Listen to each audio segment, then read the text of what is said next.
അള്ളാഹുവിനോട് ആരെങ്കിലും ദുആ ചെയ്താൽ ഉത്തരം ആര് തരും? റബ്ബ് തന്നെ തരും. സിറാജ് വെറും കയ്യോടെ മടക്കും, അല്ല ഒരാളെയും വെറും കയ്യോടെ മടക്കൂല. അള്ളാഹു മാന്യന, അള്ളാഹു നമുക്ക് ഈമാൻ തരുമാറാകട്ടെ. നിങ്ങൾ എന്നോട് ചോദിക്കാൻ ഉദ്ദേശിക്കുന്ന ഒരു ചോദ്യമുണ്ട്, എന്നിട്ട് എന്റെ സിറാജ് എനിക്ക് അല്ല തരാത്തെ?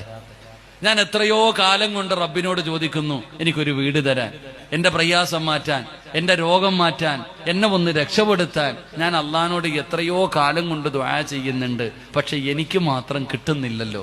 അത് എന്റെ കുഴപ്പമല്ലല്ലോ ചങ്ങാതി. അള്ളാഹുടെ മുമ്പിൽ ആര് നീട്ടിയാലും എന്തെങ്കിലും തരാതെ അള്ളാഹു വിടൂല. അള്ളാഹു ഈമാൻ തരുമാറാകട്ടെ.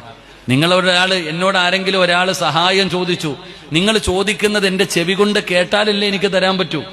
അപ്പൊ നമ്മൾ മനസ്സിലാക്കേണ്ടത്, നമ്മൾ ചോദിച്ചിട്ട് അള്ളാഹു തരുന്നില്ലെങ്കിൽ മനസ്സിലാക്കുക, നീ ചോദിക്കുന്നത് അള്ളാഹു കേൾക്കുന്നില്ല എന്ന.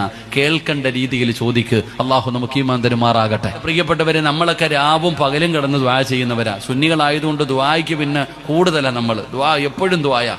നമ്മളെ പോലെ ലോകത്ത് ദുആ ചെയ്യണ വേറെ ആരുമില്ല. അള്ളാഹു നമ്മുടെ ദുആയ്ക്ക് ഇജാബത്ത് നൽകുമാറാകട്ടെ. ദുആ ചെയ്യുന്നത് നല്ലതാ. എപ്പോഴും ഒരാൾ ദുആ ചെയ്താൽ അള്ളാഹുവിന്റെ മലക്കുകൾക്ക് പോലും നമ്മുടെ ശബ്ദം പരിചയമുണ്ടാകും. മലക്കുകൾ അള്ളാഹിനോട് പറയും, സിറാജ് ദുആ ചെയ്യുന്നു പടച്ചവനെ, അള്ളാഹു ഇന്ന ആള് ദുആ ചെയ്യുന്നു, അള്ളാഹുവെ, ശബ്ദം വരെ മലക്കുകൾക്ക് പരിചയമുണ്ടാകും. അങ്ങനെയുള്ള വിഭാഗത്തിൽ അള്ളാഹു പെടുത്തുമാറാകട്ടെ. എങ്ങനെയാ ദുആ ചെയ്യണ്ടേ? എല്ലാവരും ദുആ ചെയ്യാറില്ലേ? ദുആ ചെയ്യുന്ന സമയത്ത് കൈ പിടിക്കേണ്ടത് എങ്ങനെയാ? ഒന്ന് കാണിച്ചു തന്നെ, ഒന്ന് കാണിച്ചാടോ. നിങ്ങൾ എങ്ങനെയാ കൈ പിടിക്കുന്നേ? ഇപ്പൊ ദുആ ചെയ്യുന്ന സമയത്ത് കൈ പിടിക്കേണ്ടത് എങ്ങനെയാ? ഇങ്ങനെ കാണിച്ചു തന്നു. പക്ഷെ ദുആ ചെയ്യുമ്പോ നിങ്ങൾ എങ്ങനെ കൈ പിടിക്കണേ? വേണമെങ്കിൽ തന്നാ മതി പടച്ചവനെ. ഇങ്ങനെ ഇങ്ങനെ നമ്മള് വല്ല ഭക്ഷണം കഴിക്കാനിരിക്കണ പോലെ, സദ്യ ഉണ്ണാനിരിക്കണ പോലെ ഇങ്ങനെ ഇരിക്കുക. എവിടെ? പള്ളിയിലെ ഖത്തീബ് ദുആ ചെയ്യുമ്പോ. ഫർള് നിസ്കാരം കഴിഞ്ഞിട്ട് പള്ളിയിലെ ഖത്തീബ് നിസ്കാരം മിഹ്റാബിനകത്തിരുന്നിട്ട് ദുആ ചെയ്യുക. ഉസ്താദ് ദുആ ചെയ്യുമ്പോൾ നമ്മൾ സദ്യ ഉണ്ണാനിരിക്കുക.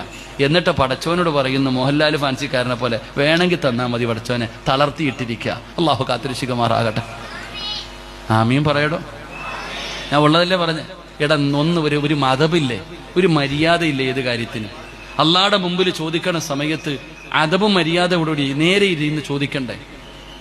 ഉസ്താദ് ദുആ ചെയ്യുമ്പോൾ ആമീൻ പറയുന്ന ശബ്ദം കേൾക്കാറുണ്ടോ? എവിടെ? അതൊക്കെ പൊതുയോഗം വരണം. അള്ളാഹു കാത്തിരക്ഷിക്കുമാറാകട്ടെ.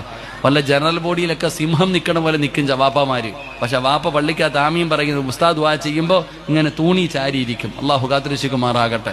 ഒരു ആമീൻ പറയാൻ പോലും നമുക്കൊന്നും സമയമില്ലടോ. സത്യം പറഞ്ഞാൽ ഉസ്താദിന്റെ അവസ്ഥ എന്തെന്നറിയോ?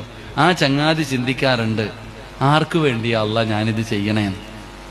കാരണം ജനങ്ങളുടെ പ്രതികരണം കാണുമ്പോൾ ഞാൻ ആർക്കു വേണ്ടി അള്ളാഹ് ഇത് ചെയ്യണം, ഇവർക്ക് ആർക്കും വേണ്ടല്ലോ അള്ളാഹ് എന്ന് അദ്ദേഹത്തിനും പോലും തോന്നുന്നൊരവസ്ഥ. അള്ളാഹു കാത്തിരക്ഷിക്കുമാറാകട്ടെ.